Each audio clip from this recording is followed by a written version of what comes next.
Dion, I want to say thank you so much for accepting my invitation to my series entitled Asking the Hard Questions, What Legacy Are We Leaving Our Young? And in order to get a balance of opinion, I have to get some young people on here to give their opinions as well, to balance out the questions that are uppermost in your mind as a young 25-year-old man trying to find your space and navigate your way in life. So hats off to you for your courage. Thank you so much. So I suppose what prompted me to do this, I think we're living in an age where people hesitate to ask questions. And in not asking questions, stuff comes in, is enacted, that we end up with having no control over. So hence, I decided here, I'm going to start asking some questions, even if no more, to just get people thinking and to emphasize the importance of asking questions and the importance of seeking answers right across your life. You came to mind when I read your article entitled Dystopian Future, a result of the greed of past generations, which was published in the Irish Examiner. And I said, I've just got to meet this guy. So hence you end up on screen with Teresa. So tell us a little bit about yourself, your experience and your studies to date. Give us a flavor of your life. Well, those are very kind words, Teresa. Thank you. Yeah, so I graduated GMIT in 2018 with hotel and catering management. And then I spent the time since graduating traveling around mostly North America, spending vast amounts of time in the East Coast and also the West Coast. And then I returned home from America due to the pandemic, obviously, and now I primarily reside in Cork, where I'm going back to UCC to study marine biology in September. Right. That sounds like a lovely, interesting experience in America. Did you enjoy it? I loved it. Yeah, I love to travel, and that was like the main reason why I chose to do hospitality, because everyone always said that that's a great degree to do to explore the world. So that's the main reason I chose it, and it didn't let me down for sure. And then maybe that experience catapulted you into your interest in marine biology, did it? Yes. Yeah. Whenever I was obviously traveling these places, I got to go to these unreal like national parks and protected areas that I absolutely fell in love with. And then, everyone's crying out about like the harmful effects of climate change. And sure. Like for me, these places were sanctuaries that I would go to like anyway, if I was feeling overwhelmed, and like I just like it reaffirmed my love for nature that I had my whole life. So when I was going there, I obviously took the time then to like use this opportunity to change my career. Sure, very good. And it will open so many doors for you. So as a 25-year-old, you sort of hedge between Generation Z and the Millennials, the Y ones as they call you.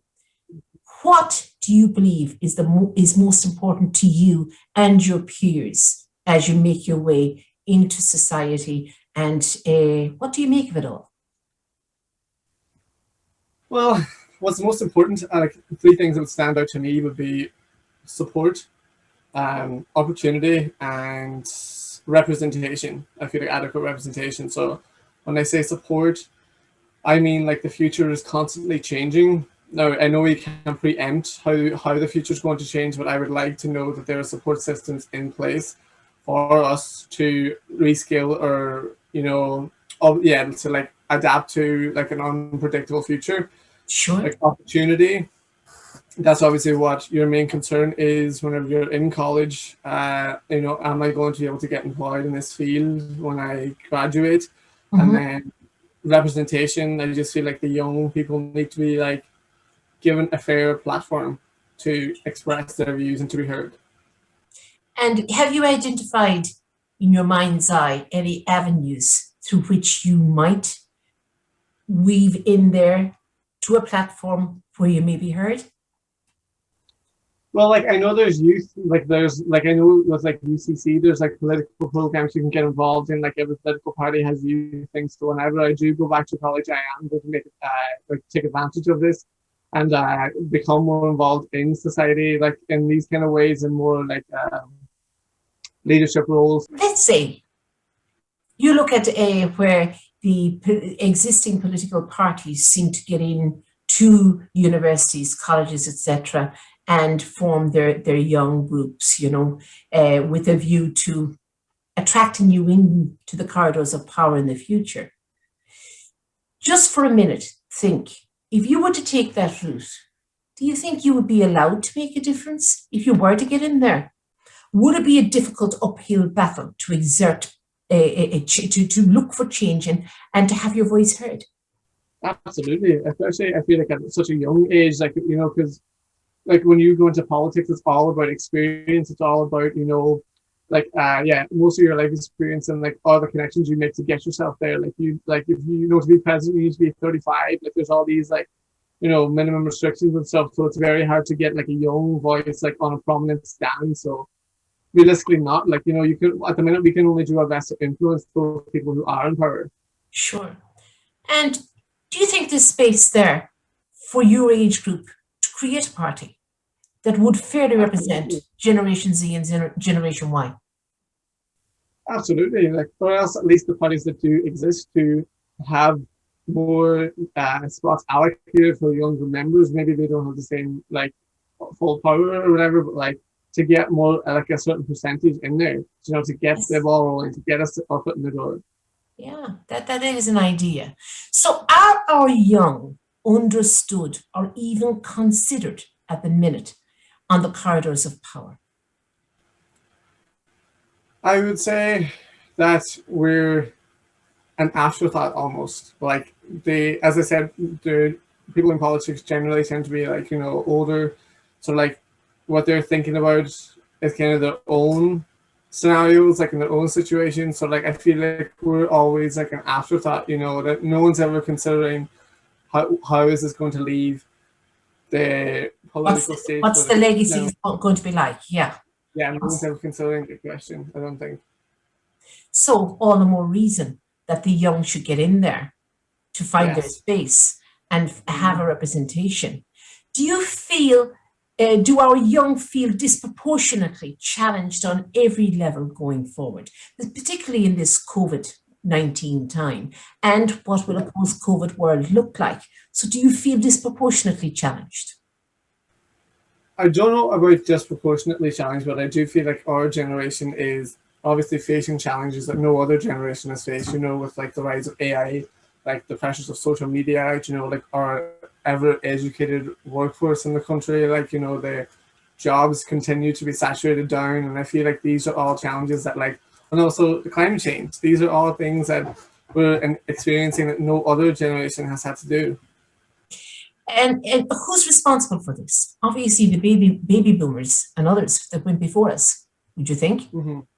Yes, I would say, obviously previous generations, but also these powerful 1%, the tech company people who are collecting all this data on all of us. I think that obviously the government and all of these people who are in a position to influence society and the future. So how do your generation view the workplace at the minute? So you leave college with a qualification and you enter the workplace. How do you believe that maybe, for instance, college prepared you sufficiently well for the work in the workplace? What do you feel deficient in? What do you feel challenged in? I would feel challenged by my peers, because everyone's coming in so qualified and they know that they have to fight for their place to be there. Mm-hmm. And it is quite competitive, to even get these jobs, and then just to stay, at that level, to keep performing. It is tough. That's what I feel like the challenge will come in for us. I feel like we all leave college educated and prepared, but that would be a level we'd have to, constantly compete and challenge ourselves at. I feel the workplace for us is somewhere we go not just to make money, we come as a whole entire our being, it's we come we want to make social connections, to nurture our personal development and all these other things. It's not just a job anymore. It's people know it's a large part of their life and they want to represent that accurately. So you come as the whole package, not just the robotic worker who does a job and then nothing else matters. Is that what you're saying? Yes, of course. I think that that worker doesn't exist anymore. That's like an archaic, view. idea of like the worker in the workplace. Uh, so coming back to that notion of being sufficiently prepared for the workplace, employers nowadays would decry the fact that the young have no soft skills. And what would you say to them? Well, personally, I don't think that, because we're not robbed of hardships. Hardships still exist for us. They're just in different ways. Like, as I said, like, it's more competitive than ever before. Like, we still have to leave home and like start at the bottom and work our way to the tops. Like, a lot of us go abroad now to even get these opportunities. So I would say that's like like an unfair statement, because like, we're prepared to work hard. We know we have to work hard. Like, life proposes a whole new set of challenges for us grown up comments. May not be the challenges of previous generations, but they're still there and they're evolving, and we have to adapt. Yeah, and new challenges. So the notion of you possibly having several careers across your lifespan. I mean, already you're training up for a second one. And that notion of learning right across the lifespan is very much to the fore, isn't it? Oh, very much so. I believe that like, it's almost like impossible for you to succeed in today's work environment if you're not continually trying to better yourself. It's so competitive out there, and there's with so much knowledge constantly being printed and shared, like, to keep up with the latest data and like findings. It's like, it is like a lot to do, and it's something that has to be done nowadays. You can't just qualify and there you go. Like, you have to always keep upskilling and keep learning more, especially with the productivity levels the company set for you as well. Like, everyone is trying to beat out the competitor, and to know that you have to get ahead. Sure, sure. So you're constantly online, constantly upskilling. And I suppose one of the upsides of COVID is that we've suddenly discovered the beauty of learning online and in future blended learning settings, wouldn't you think? Yes, of course. I've also been using this time to learn as much as online as I can, to get a bit of the ground under me before I go back to college. But yeah, I do think that, like, blended learning is definitely going to come into it more. Even loads of companies now, like, offer modules, like the huge companies like like Adidas and Google and LinkedIn. They're always offering their employees like courses on things like Udemy and like Coursera, in order to upskill and ensure that they're always performing to their best standard. So it's a common like thread in most companies nowadays. Coming together there. And I know that some companies advocate taking workers in after the leaving cert or the A levels or whatever it is, and training them to the skills that they want within their company, offering them even like the Lidls and the Aldis offering management courses and right up to master's level. It's a new model that in ways seeks to make up for the deficits within the formal education system as you go through it. Do you think that's a good idea? I think it's a great idea. Of course I do. Like, not everyone wants to go to college, but everyone feels like nowadays they have to. Like, no one, like, if you go to college now, like, it's the norm. To get ahead, you nearly have to do a master's or a PhD, like in most cases. So like, everyone feels like they have to go to college, even if they don't think it's right for them. They think they need to. So I would love for more companies to start doing that and taking people in, because you can still be extremely successful and learn loads that way, just as well as you would in college. You might even learn better depending on how you are as a person and how you adapt and learn yourself. So I think it's great, and I'd love to see more companies do that. There's a whole school of thought out there that in actual fact, the education system is so stylized that it actually quenches the creativity and the risk-taking that we all have in us. And that the multi-millionaires of the world are those who left school, went straight at it, and succeeded. Let's for one moment cast your mind to Generation Z who are coming up behind you. How would you profile them? I would profile them as a generation that is exposed to a lot more than, the previous generations as well. Like, their reference points, like for their social lives and like what they aspire to be, like, are no longer just their immediate friends and family. Like, everything that they get, it comes through that device in their hands, what they should be, how they should look, what they need to achieve by this age. So I feel like they're constantly like degraded and they're constantly exposed to like what they should be. So I feel like that's a challenge in itself. But I also feel like the world is so connected now that like opportunities, like people coming from all over the world maybe to work in Ireland, and like there's like the immigration and stuff is a huge problem like that way, because like people are taking the jobs, that are overqualified in their country, and like vice versa. And there might not be any jobs in the field here, and we might have to leave. So I feel like they have to face their own set of problems. So it's the notion of they're up against the global village, really. It's not just their peers in Ireland anymore. Yeah. And also, what would you say as a sidekick from that to the need to educate our young, particularly Generation Z and younger even, they need to educate them on the proper and safe use of that iPhone in the hand and know how to manage it as a tool as opposed to allowing it direct and shape their lives and maybe cause anxieties that a lot of them would report these days. Yeah. Well, I would love for that to happen, but does anyone even know the proper way to use them yet is the question. Like I think people are only starting to cop onto that now. Like there's loads of information coming out about that now. So I think we're only beginning to realize the start of that problem. So I think we need to understand completely the whole problem before we do that. But yes, I think that's essential. I think like that these companies can't have the free reign that they have, and like these algorithms, they hook people in. They continue to polarize the people, make them believe that they're right, that the other person is wrong, and it makes it so hard to find common ground, and it leads to extreme like right-wing violence or extreme loneliness and all of these things affect. It's hugely important to educate the upcoming generation on that. I totally agree.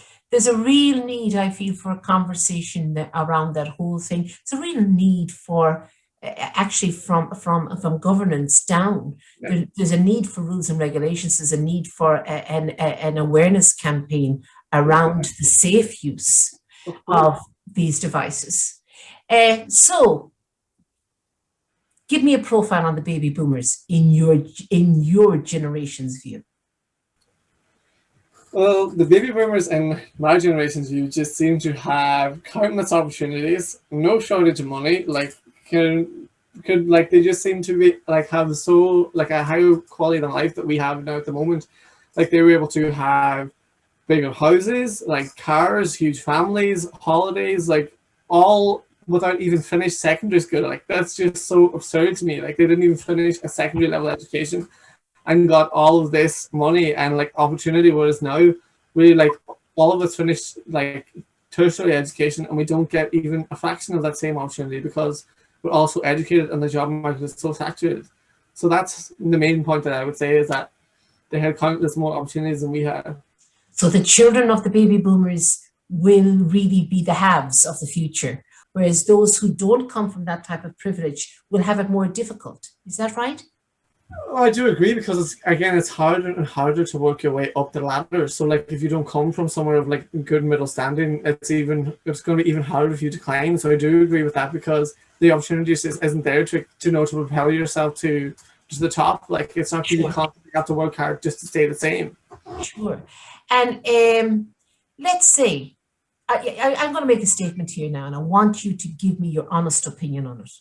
Millennials, Generation Y, Generation Z, they're the luckiest generations, materially secure, technologically savvy, and are the best educated ever. They have every reason to look forward to great opportunities in their lives. What would you say to that statement?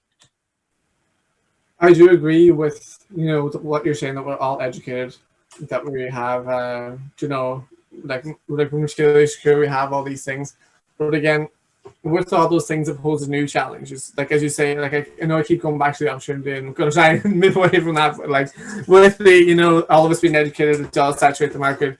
With all these technological like advances, you have the problems too. Like with the social media and all this here. So like I do feel like each of those things poses a new challenge. So it's going to pose a new one. Like there's always going to be challenges to face, to just continue to change and evolve. And if I were to ask you to give me the definition of the word challenge, would you say it would be closely aligned with hope, with a possibility of overcoming it and moving on? with personal challenges, yes, right, Yes. yes. But these challenges that like with the technology and challenges, we can't overcome them ourselves because they're being dictated by those above. Actually, we have to make sure there's regulations in place to prevent the challenges from harming us. Whereas, like, I do agree with hope and opportunity, of course, but that's more on a personal level and your own challenges. Sure, sure. So, I suppose nothing is static. Everything is fluid. Everything is moving, but you're hoping that it's moving in the right direction with equality for everybody. Yeah? Mhm. So some would say that your generation are every employer's nightmare, that you're void of work ethic, you're void of direction and completely challenged on soft skills. Is this fair? Is this fair to label your generation like that and to use these generics like that? Absolutely not. I know that from the outside looking in, that it's easy for the people to say that. But we're continuously sought out by these companies for a new perspective, for a fresh way to approach things, like, a way to increase productivity and ways that just don't demand more work hours or, longer days or anything like this. So I do think that it's fair to label us like that. We're not like, I think if you're Irish anyway, you're almost born to work hard. Like, we know how to work hard. So, like, I don't think we're the type of work ethic at all. And I think we only work harder due to being in such a competitive, Environment. So talk to me about that article that you wrote. It was so eloquently written, yet alarmingly worrying in ways. It hit me as a mother of 3 20-somethings. I said, I must get in touch with this guy and just have this conversation we're having now. And I took one quote from the article that was published, and it said, I may have to live in a future where caring about somebody means staying away from them. In a world without bees or trees, where the only other human connection is virtual, grey in both colour and feeling. Would you like to talk to me a little about what brought you to the point of writing the article? But I have to commend you on your beautiful style of writing. And you wrote from the heart. It just hit me. I said, I've got to get in touch with this guy. Okay. When we read it back, it sounds very depressing, doesn't it? But yeah, no, obviously, thank you for saying all those kind of things.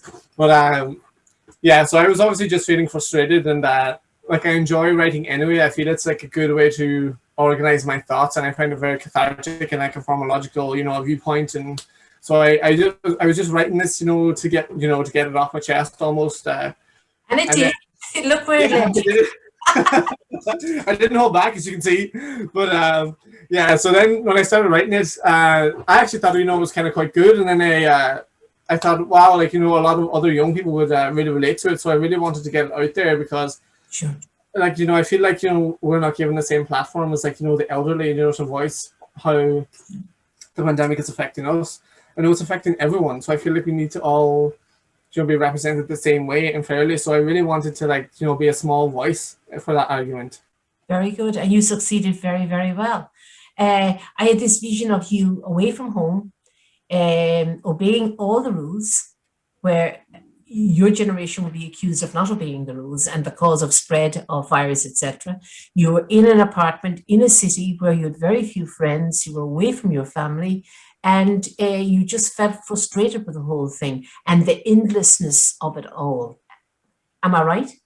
Yes, like, I know that young people, like, a lot of people are flouting the restrictions, but, like, all of my friends are following them so, like, down to the T. Like, no one wants to put their parents in harm's way. No one wants to put their family in harm's way. Like, we are, like I would have, like, we are following everything down to, down to the T almost, but that's not the same for everyone. But, like, we as a generation are taking it very seriously. We understand that, like, we have to take the vaccine to for everyone's benefit. Like, we understand that all of the steps we're taking is to prevent society as a whole, and not, like, we're not being selfish. Like, we want to socialize with people. Like, I haven't seen my friends since, like, the one before Christmas, like September. I think I seen my friends last. Like, that's the last time I seen them. So, like, we're taking it very seriously. Like, so you really haven't seen your family since Christmas, and this was now April when you had this article you wrote. Now, speaking for your generation, do you think that lockdowns are the answer to this pandemic in Ireland, in light of all the efforts we have made, in light of where we're at the moment, and in light at the state of the economy and the future state of the economy when we come out of this? Yeah, well, they're definitely a key tool to be used, but definitely they're being used wrong at the moment. I think, like I think, shorter, more effective lockdowns would work. Like when I hear about this or think about this, I often look to countries like Australia, like New Zealand, who have used their lockdown so efficiently. Like they've had such short lockdowns to such great effect. And when I think about the government, like their first response was obviously good with the lockdown, and we got the cases down. But like now, the lockdown since have just been so flip-flop between levels. They haven't stuck to the levels they created themselves, and now it's just gone on so long that everyone doesn't believe it anymore. So I do think that's the challenge they face now, is people have again given up hope. So people are breaking free really on the ground. They have become disillusioned and they've begun to do their own thing. Would you say that's a fair analysis? Judging by the anti-lockdown protests in Dublin and Cork, I would say yes. People are fed up. Like they're fed up and they're sick of it, so they're like voicing their concern. So I would have to agree with that, because the rising number of anti-lockdown protests is going up, like, and it continues as well. So yeah. I know. And yet I would know some 20-somethings who would say that there have been upsides to this COVID time, that they have used the time to pursue hobbies like working out in the gym and etc. But they have also become, I suppose, happy and comfortable with their own company, which they wouldn't have been done before because of all the distractions. Would you resonate with that, having spent some time on your own really since Christmas, from Christmas to April? Yes, like I do agree. It's very important to be comfortable with yourself, like, because you're the only person you're ever going to be with for the rest of your life, like it or lump it. So like I do think that people need to get comfortable with that. As you say, a lot of people are just so busy that they never have that chance. So it's good that some people got that chance. It served as like a reset or a wake up call, that they know that sometimes they're living life in the fast lane too much. Sure. But I've obviously, as I said, like I have grown as a person. I'm using online courses and stuff, but like when you're so isolated as well, it can almost work like in the reverse. Like it can almost like undo years of like self-confidence or years of progression. So it can work the opposite way just as easy. That's the downside. And you would know, even watching your own siblings who would be starting college and maybe should be out there enjoying interacting with others face to face, etc. Would you consider that is a key downside of all of this? I feel for those people the most, like, because I love my college years and I thought it was such a monumental time for me to grow as a person, and I just feel so bad for the people who are robbed of that, because it's such a rite of passage in a life experience that that they won't get to experience now, and it might even be okay for next year, and that's their fun years of college kind of gone past. It's going to be easy for them to mingle as well, and it's going to be even more like daunting for them to go back. So I really feel for them the most. I always say your 20s are golden years. Your 20s are a time for getting to know yourself, having fun, etc. So definitely, we will have a whole cohort who may have gone through their university experience without being on campus, which is difficult. So does all of this make you fearful that something out there has shone a light on mankind's fragility? I mean, who would have said a virus could have attacked on such a large scale and made the world wobble in such a way? Does it make you fearful? Of course it makes me fearful. I don't think any of us realize just how fragile our society, that we thought, we all kind of think of ourselves as invincible, and that this life that we're living is just how things are and how things will always be. And we didn't think that something so microscopic could take that all away from us. So I think it serves as a great reminder for everyone, like especially these people in power who think that they're invincible, that that we're not, we're just living organisms the same as everyone else. Every other thing that can be wiped out so easily by an invisible host or something. So I think that it's a reality check, and kind of brings us back down to earth a bit, that we're not just superior above everyone else and every other species. Yeah, and it comes, a lovely Irish phrase comes to mind.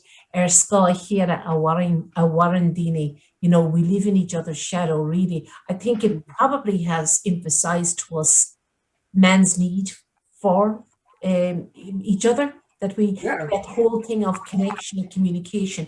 Do you believe that you could proceed with a probably predominantly a virtual interaction with others without losing out? No, I can safely say no, not a fear. Like there's it's just no comparison. Like it's like it's so artificial. And the whole dystopian feel like of this connection just really brings it home. Like sitting in my room, like the times I felt most lonely was whenever I was on Zoom to people, and I was so aware that I couldn't see them. I was like, this is just so messed up and so not right. Like, and I love people and being around them, and I think we all do, and I think we all realize that now. But some people thought, oh, they're okay, they don't need it as much as everyone else. But like now, I think we all know that it's such an essential building block to build a happy life. Sure.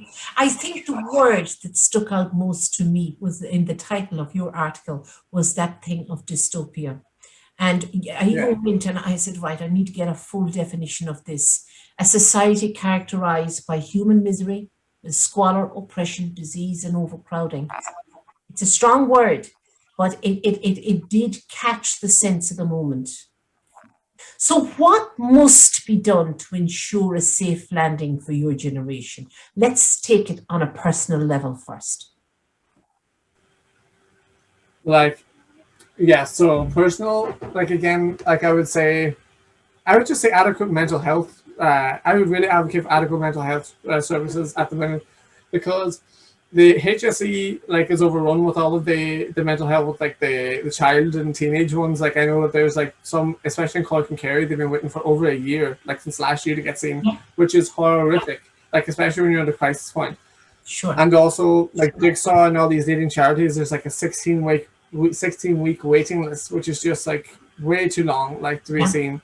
So I just think that that's such a huge thing going forward that we need, especially with like the rise in mental health issues. Like we need that as a society going forward. So that would be the main thing. And Personal, like it strikes me, having come from 30 years of leadership in education, it strikes me that as a country, we're too dependent on charity status. These, yeah, it takes somebody with a bit of guts to get up and try and get something moving. And that's the only way things seem to get done at times. Would you agree? absolutely. Like I think that too. Like like I never even considered it. I don't think going through the HSE for like mental support. Like whenever I needed, like I reached out to these charities first because like I was seeing such horrible like statistics and stuff in the news about like how backed up things were, and I just like that all goes back into the healthcare system in general. Like we need to have a universal healthcare system, and it's taken too long for slanted care to come in. So Sure. I do think that the whole healthcare system in general. And they're rising the number of suicides, particularly since March 2020, that are not referenced at all. I've come to a point where I think they should be put up alongside COVID deaths on the news bulletins in the evenings. Yeah, But, to just uh, show the human cost of all of this. Yeah. that's the thing too. Like, because I think that like there's no numbers about that, and when's that going to come out? After, when it's too late? Like when are we going to get those numbers? Because it's definitely happening. It's definitely putting What is? people like like it's going on. Why aren't we hearing about that? Yeah, and you get massive figures. It goes in waves, and all of these people were somebody's sons or daughters. All of Absolutely. these people reached a point of where they said, "Look, I'm out of here," Yeah. and that is a cause for worry that's not been addressed in the media or on an official level, which I find very worrying. You Yes. know. Yeah. So I asked you that on personal levels. Now, what must be done to ensure a safe landing for your generation on education levels? Like the education system you went through was rather traditional. Hmm. Do you think it's fit for purpose going forward? Considering the new world you're entering. Well, I would go to secondary first and start there with a complete and total review, because the way things are just taught in secondary, I think, is really archaic and not as progressive and liberal as I think things should be. Like, especially like there's not enough like personal development modules. I don't think like this like the SPHE that's taught is almost laughable. Like it is not like it's so dated and so old that it's just not relevant anymore. I think that there should be more choice with your subjects, more hybrids between your subjects. I think that the Leaving Cert is an unnecessary mammoth giant examination process that is just so unnecessary and could be done in like a continuous assessment sort of way. And languages also need to be like refreshed and constantly revised and updated.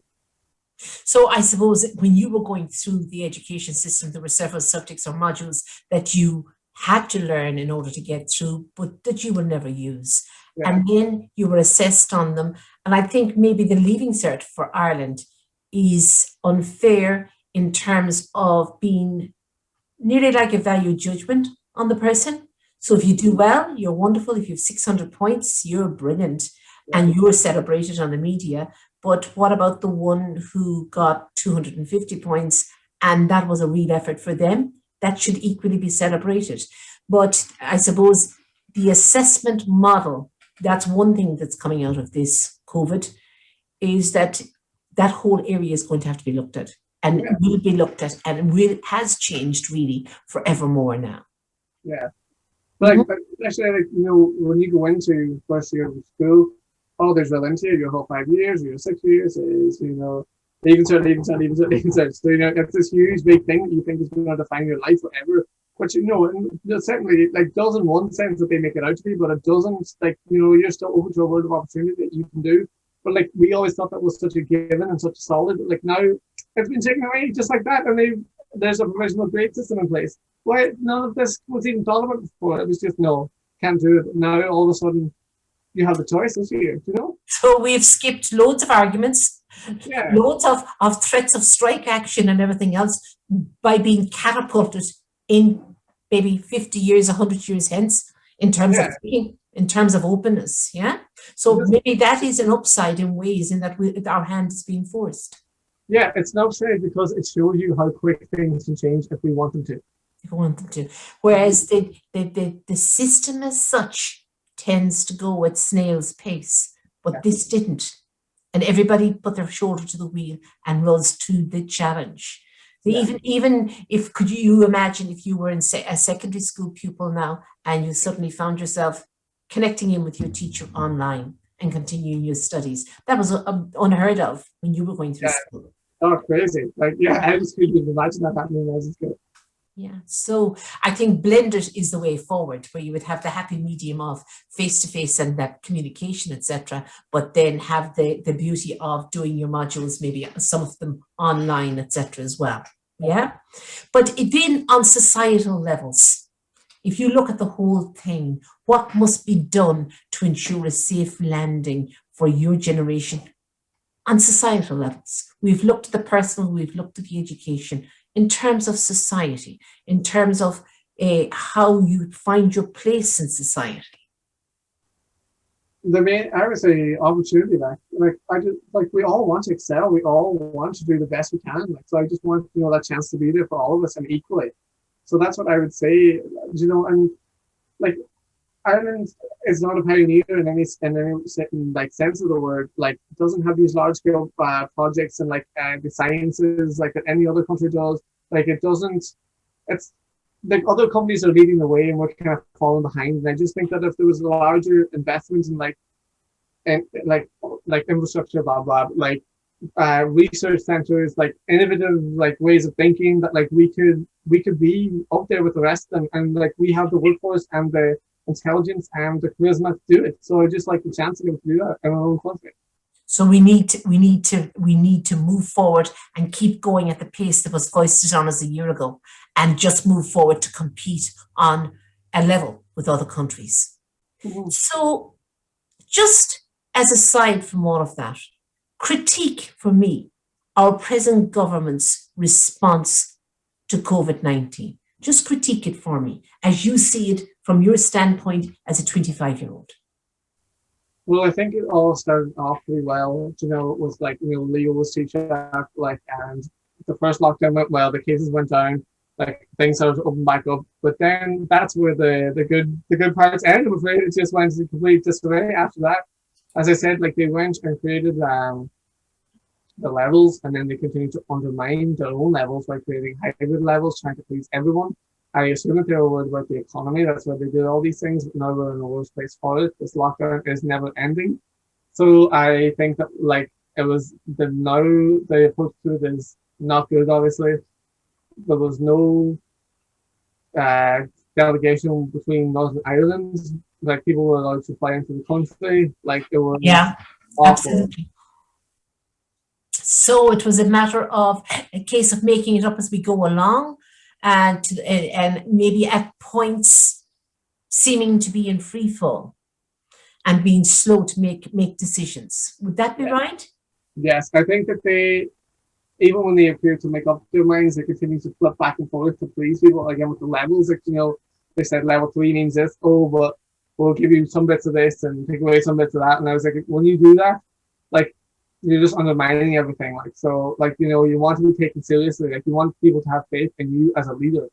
Sure. So it was very much nearly like cat and mouse, being dangled on a string and being drip fed information as you went, and hoping that they would get buy-in. Am I right? Yeah, I would agree with that, yeah. Yeah. So just to wrap up on that notion of technology, some would say that technology is man's greatest nemesis and will actually come, when brought to its peak, will come to the point of undoing or challenging humankind like never before. What would you say? Well, I would say that's definitely like a pessimistic way to look at it. Like, without technology, we wouldn't be able to have the lives that we live now. Like, technology put us on the moon. Like, I would hate to imagine a lockdown without being as connected as we are. Like, that would be that would just be catastrophic. So I would hate to imagine that. But I do think that obviously, like, technology poses a very high, like, level of uncertainty and danger. Like, that needs to be mediated by those in power. Like, that's definitely true. Especially like social media, like, and all this data being collected on everyone. Like, we've seen with the election, the Cambridge Analytica thing with Donald Trump, like, how things this can influence the future. It's really scary. So technology well used and well governed is to our advantage, but if left in free fall will be to our disadvantage. Is that what I'm taking? Yeah, of course, because not all of these the social media guys have our best interest in house. Like, they just want money, data, power, So there's a need for censorship, really, of what the various age groups can access until they reach to a point of knowing how to respect technology as a tool. Would you agree with that as a concept? Yeah. Something along those lines, yeah. So at the minute, if I were to ask you, how many hours per day do you spend online? What would you reckon? The answer to that is always much higher than you think. But I personally don't use social media, so I don't use Facebook or Twitter or Instagram or Snapchat, because I know they're harmful for me as a person, so I stay away from them. But you will still surprise you how much time I'm just on Google News, like, looking at nothing, the same headlines I'm on, looking at all day, like, so it's still, like, frightening in that sense, because you think you're not on social media, you're not wasting any time, but you just find a new way to waste time. So, like, it's addictive. You actually have found what suits you, and you've decided what you will use and what you won't use, which shows great willpower, unlike others of your age group, But I read an article recently about Generation Z in America, and on average, 50% of Generation Z spend 10 hours per day online. Oh, I believe it. It's so easy done, like, when you don't know. Yeah, and I know in reading recently, it was pointed out that some are so taken up with gaming that they can spend up to 16 hours gaming and forget to eat. Now, that's an extreme that our young must be guarded against. So Yeah. hence the need for education around respect for technology as a tool. But would you describe Generation Y and Generation Z as lonely generations who feel let down by their parents' generations or their grandparents' generations? I would say that we do feel quite lonely again by all of this through social media. Like we're always being made felt that we're missing out on things that like other people are living better lives than we do.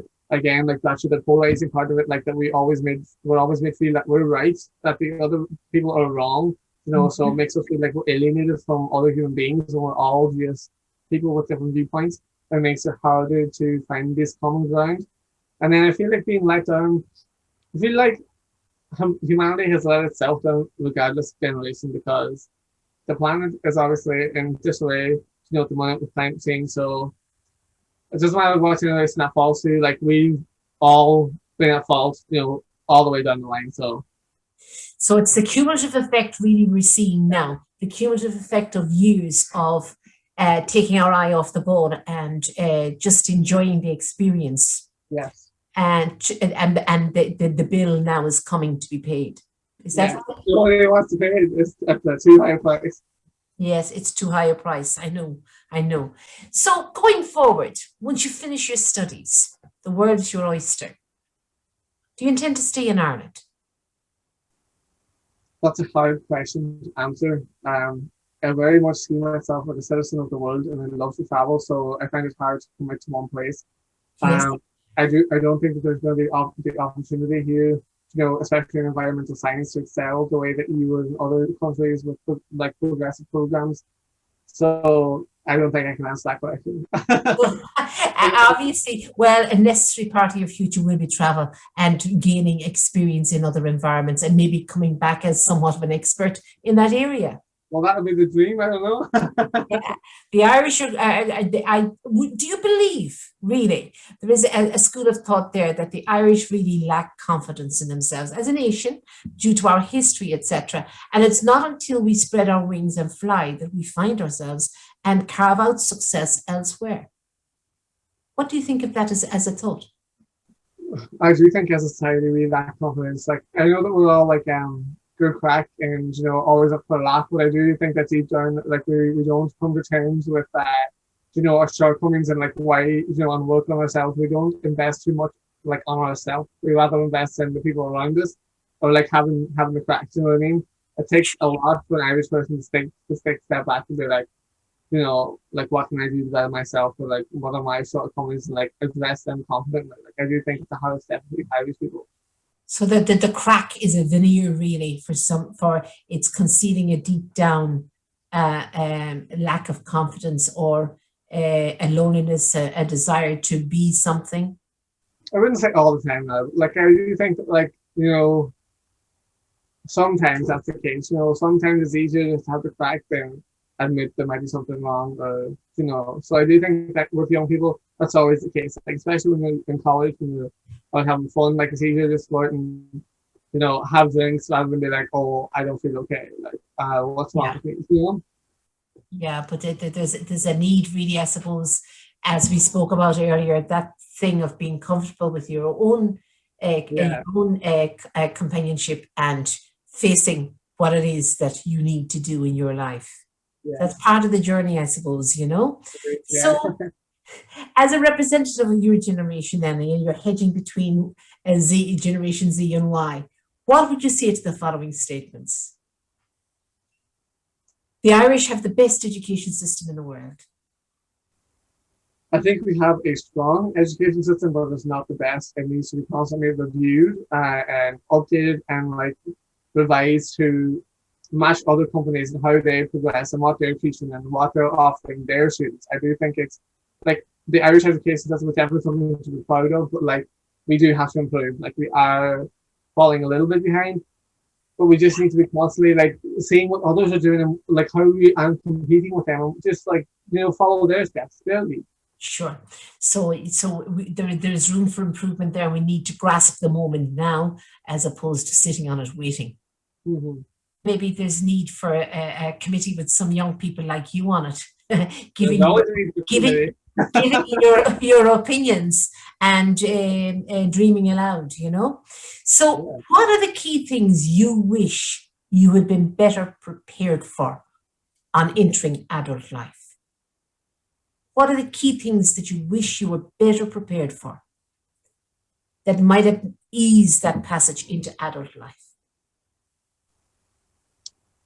Like I know it's very hard to predict the future, like in what it's going to be like, so it's hard to take those steps. But again, like just options to like easier options to go back and reskill if you change your mind. So if we went to college and had 2 years of like a base degree and then specialized and majored in something like America kind of does, it wouldn't be so hard for us to change our career, you know? And I think that as a young person, emotional intelligence is very important. So that could be kind of taught to like younger people more effectively. Right, right, okay. And the world, would you say, is full of hope and opportunity? Absolutely. I would agree to that time sometimes. I'm an optimist through and through. So if you're alive, there's reason to hope. Definitely. Yeah. And I would say, having read your article too, you're a realist. You can. Oh yeah, real like opportunity is real. Like all like the life that we're living is what we make of it. So we have to accept that too. Sure. So what are your hobbies? What do you do to sustain yourself during this time of lockdown when you were living very much on your own in a city where you knew very few people?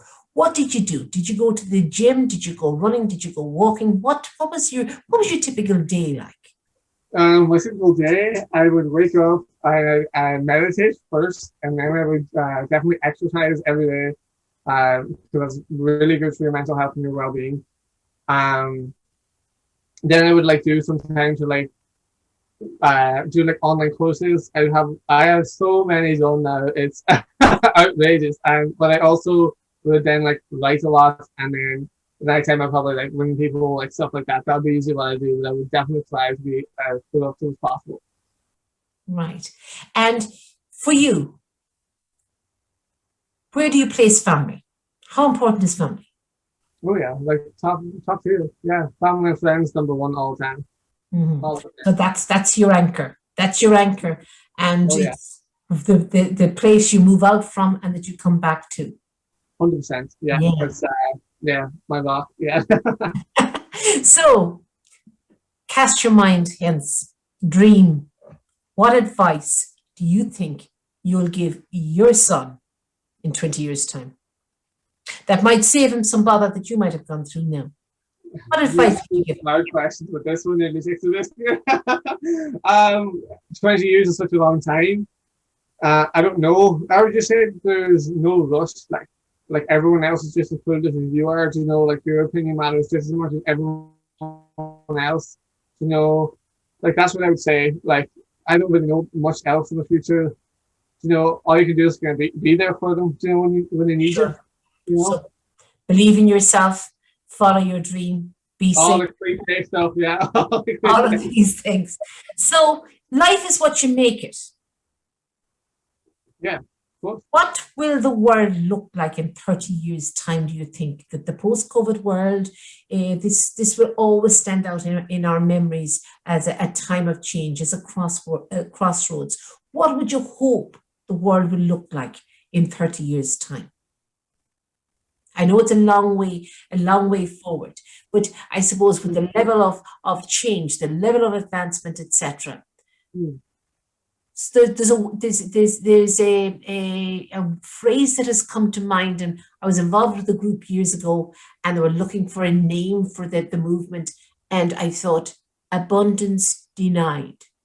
So we are living in a time of abundance, but will that abundance be shared around in everybody? Will we in 30 years' time have reached a point of maturity as a species where we accept each other, embrace each other, share our success, and maybe have an easier life? Well, that would be the dream, I obviously hope for a more sustainable future, with like neutral carbon emissions. But that's what, like the main thing also would be like humanity. Like I want like less poverty. I want more equality. I want to, to lift these people up that we've, it's been oppressed for so long. Like, we're only as good as a species as we are, as the ones who are suffering the most. Like the people who can't get access to water, like food, like proper medical attention. Like we're only as good as those guys. Like, so we have to like work and uplift these people. We can like show our accolades of our Western world and society and our human rights, but like there's still human rights being violated every day all over the world. So I hope a future like we can eradicate that, and work towards a more equal future. That would be the hope, wouldn't it? That we can reach that level of bigness and maturity to free everybody.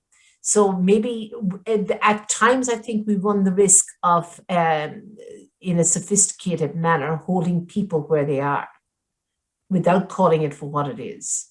So if you take the person who just doesn't have work, you take the worker on a low wage, etc. It's a form of enslavement in ways, but we would hope that maybe through recognizing the abundance we have in the world, that we might be prepared to share it more. What do you think? Of course, I think like the money that some people have is totally unnecessary, and like it's hard. Like how can they justify that when there's so many people who are suffering? And like I just don't. Like I would very much be left wing when it comes to politics. Like I would rather see everyone lifted to the same standard, rather than like people like progressing way ahead and there's such a divide. Like like I suppose that's all it's human nature though, isn't it? And greed is in there, right in the middle, and it informs choices at a high level. So that is where we're at. This is my final question. If you were to meet Taoiseach Micheál Martin in the morning and you had your wish list with you, what would you ask him to do?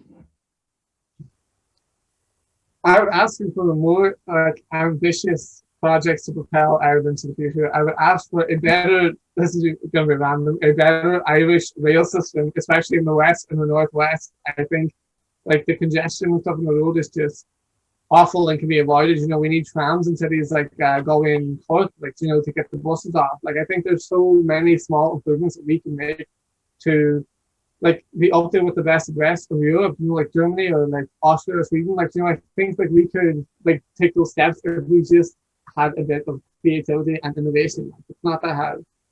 Right. So you would ask him to create avenues that we can think big and create a better future for ourselves. Yeah. And nourish our creativity. I definitely do think that. Sure. Thank you so much for rising to the challenge. And, my gut feeling is you'll go far. You'll make your mark. I'll be reading about you in the future. Thank you so much. Thanks so much for talking to me and giving me the opportunity. Not at all. And be safe. All right.